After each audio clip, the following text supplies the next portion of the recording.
In Virginia, 1865, a Confederate flag still flew over Whitmore Plantation, but everyone knew it was a lie.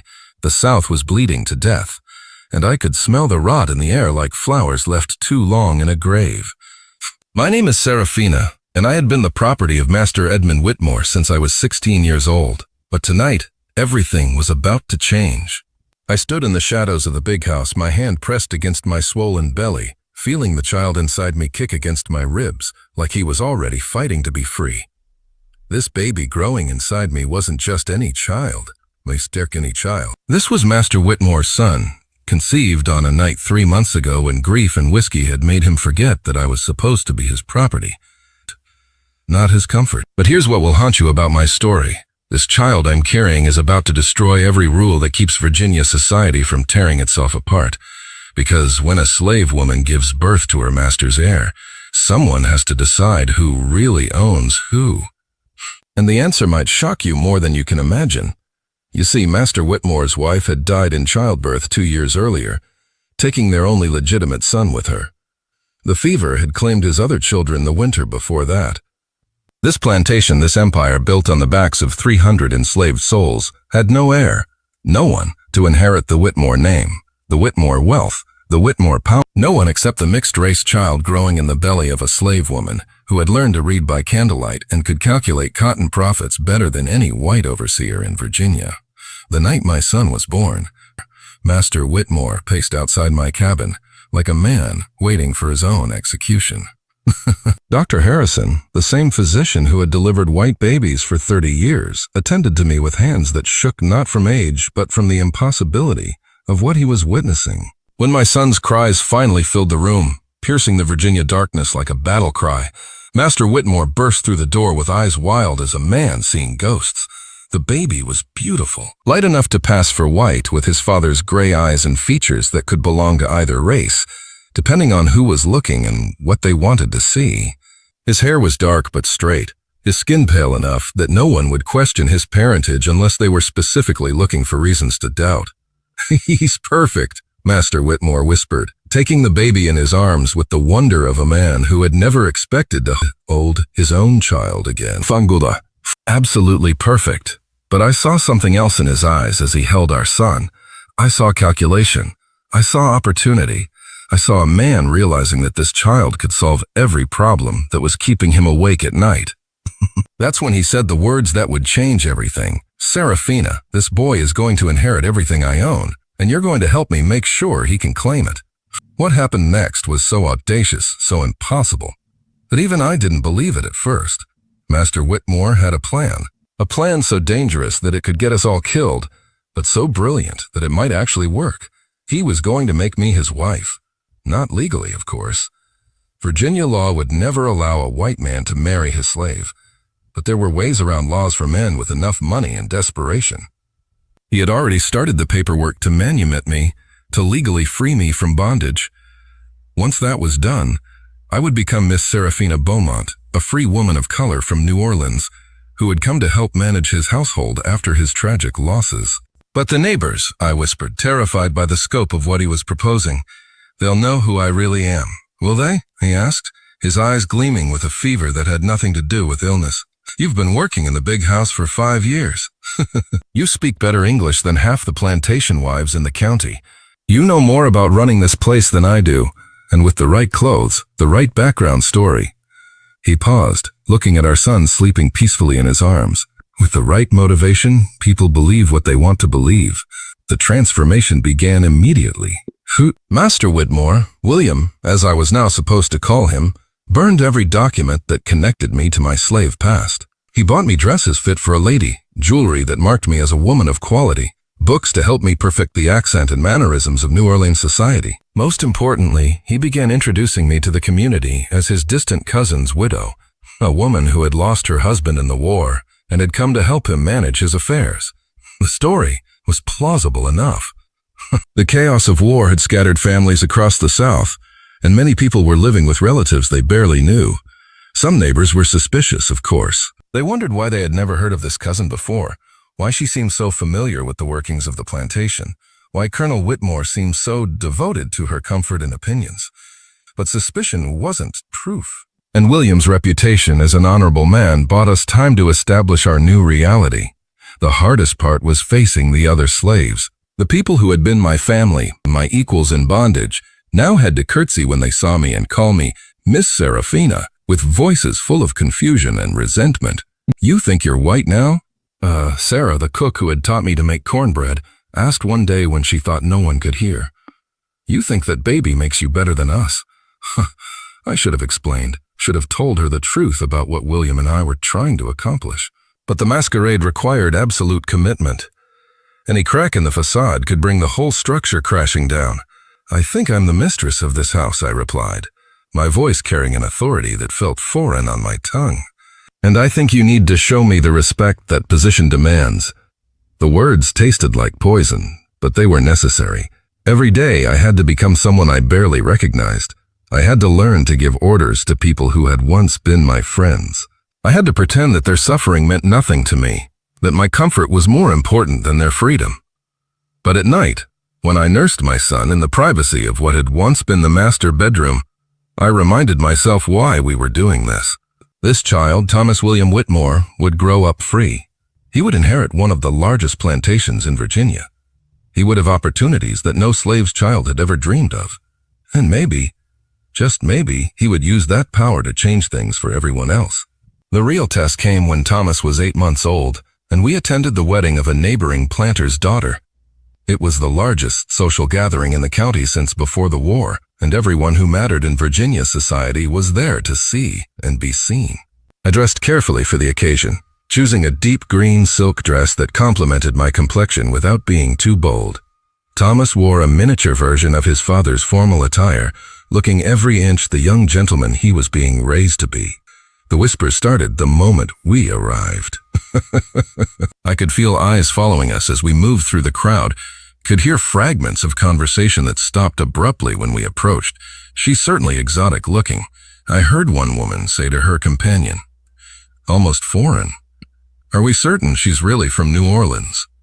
"There's something about the child, too," another voice added. "He's beautiful, of course, but there's something unusual about his features." But the moment that nearly destroyed everything came when Mrs. Eleanor Fairfax, the grand dame of county society, approached us with the predatory smile of a woman who smelled scandal. "Seraphina, dear," she said, her voice dripping with false sweetness, "I've been meaning to ask you about your family in New Orleans. I have cousins there myself, and I'm sure we must have mutual acquaintances." It was a trap, carefully laid and expertly sprung. Mrs. Fairfax knew perfectly well that I couldn't possibly have the detailed knowledge of New Orleans society that a real cousin would possess. But I had been preparing for this moment for months, studying maps and newspapers, memorizing names and addresses, creating a fictional past that could withstand casual scrutiny. Though I must confess I've been away from the city for so long that I'm quite out of touch with the social scene. The war, you know, and then poor William's losses. I've been so focused on helping him rebuild. The conversation continued for what felt like hours, a deadly game of verbal chess played out in the middle of a wedding reception. But we survived it. We survived because love and desperation had made us smarter than our enemies, more committed than our critics. Over the next 2 years, I transformed from Seraphina the slave into Miss Seraphina Beaumont, Plantation Mistress. I learned to move through Virginia society with the unconscious privilege of a white woman of quality. I managed a household of servants who had once been my equals. I raised a son who would never know the taste of chains or the sting of the overseer's whip. But the masquerade came at a cost that nearly destroyed my soul. Every day I had to pretend that the suffering of my people meant nothing to me. I had to give orders that I knew were cruel, maintain discipline that I knew was unjust, all to protect the fiction that kept my son safe. The worst moment came when I had to sell away a family, a mother and her 2 young children, because they had recognized me and threatened to expose our secret. I stood on the auction block, watching them disappear into the crowd of buyers, and felt something inside me die. That night I held Thomas close and whispered the only truth I could give him. "You will be better than this. You will use your power to help people, not hurt them. You will make this sacrifice mean something. But secrets have a way of surfacing, no matter how deep you bury them." And in the spring of 1868, when Thomas was 3 years old and I was pregnant with our second child, our perfect world began to crack. A man named Jefferson Crawford came to our door one morning, carrying a leather satchel full of documents and wearing the smile of someone who held our lives in his hands. "Mrs. Beaumont," he said, his voice oily with false courtesy. Or should I say Seraphina the slave? He had found my original bill of sale, had traced my history from the auction block to the big house, to the impossible transformation that should never have been possible. He had proof, documentation, witnesses who remembered the slave girl who had disappeared the same time that Miss Seraphina Beaumont had appeared. "What do you want?" William asked, his face pale but his voice steady. "Justice," Crawford replied, "the natural order restored. Natural order restored. This woman returned to her proper place, and that child acknowledged for what he really is." The threat was clear. Expose us or be paid to stay silent.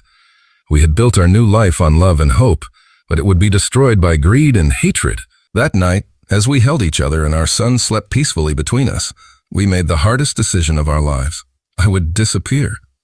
I would vanish into the chaos of Reconstruction, leaving behind a story that Thomas was William's legitimate son by his deceased cousin, and that I had been an imposter who had somehow taken her place. It was the only way to save our child from the scandal that would destroy his future.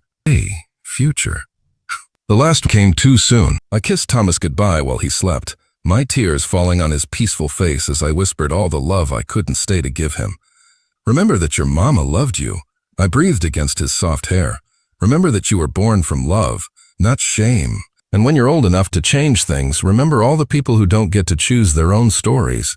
I left before dawn, walking away from everything I had built, everything I had become, everything I loved. William stood in the doorway, holding our son, both of them silhouetted against the light of the house that had been our kingdom for 2 impossible years. I never saw them again, but I heard stories. Stories of Thomas William Whitmore, who grew up to be one of Virginia's most progressive plantation owners, who voluntarily freed his slaves years before emancipation required it, who used his inherited wealth to fund schools for freed slaves, to support Reconstruction efforts, to fight for the civil rights of the people his mother had once been counted among. He never knew the truth about his parentage, never knew that his passion for justice came from blood that had flowed through slave quarters as well as plantation mansions, never knew that his mother had sacrificed everything so that he could use his privilege to lift up the very people she had been forced to abandon. I lived the rest of my life as Sarah Freeman, a name I chose because it meant everything I had always wanted to be. I moved north, where I used the education William had given me to become a teacher in schools for freed slaves. Oh, freed slaves. I never married again, never had other children, never forgot the son I had given up, or the love that had made our impossible transformation possible. Thomas Whitmore became everything I had dreamed he could be. A leader, a visionary, a bridge between the old South and the new America that was struggling to be born. He died in 1923, never knowing that his mother had lived to see every newspaper article about his achievements, every speech he gave about equality and justice, every law he helped pass to protect the rights of people who looked like the woman who had given him life. The plantation still stands today, though it's a museum now rather than a working farm. Visitors come to learn about the peculiar institution of slavery, about the Civil War and Reconstruction, about the complex legacy of the antebellum South. But they don't know the real story. They don't know about the slave woman who became a plantation mistress for 2 brief, shining years. They don't know about the love that transcended every barrier society could construct, or the sacrifice that made it possible for that love to change the world. They don't know that sometimes love finds a way to win, even when winning costs everything. This is the story of Seraphina, who became Miss Seraphina Beaumont for long enough to give her son a chance at freedom, who paid the ultimate price for her deception, but lived to see that price transformed into something beautiful and powerful and lasting.